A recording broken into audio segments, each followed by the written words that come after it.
herd,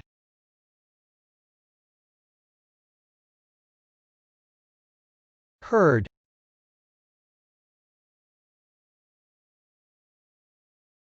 herd. Herd can be a noun or a verb. As a noun, herd can mean 1. A number of domestic animals assembled together under the watch or ownership of a keeper. 2. Any collection of animals gathered or traveling in a company. 3. A crowd, a mass of people, now usually pejorative, a rabble. 4. Someone who keeps a group of domestic animals, a herdsman.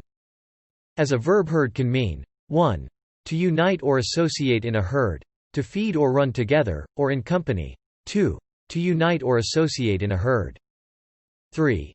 To associate, to ally oneself with, or place oneself among, a group or company. 4.